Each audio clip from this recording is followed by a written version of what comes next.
O nak, dyan ka na pala. Kumain ka na.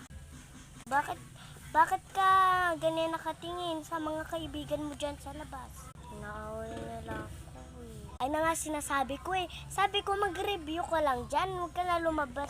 Tapos dahil aawayin ka lang naman dyan sa labas. Sila nangungunig. Sabi nila, pag magaling daw sa Chinese garter, siyang panalo. Pero nanalo ako. Pero nagtampo yung isa.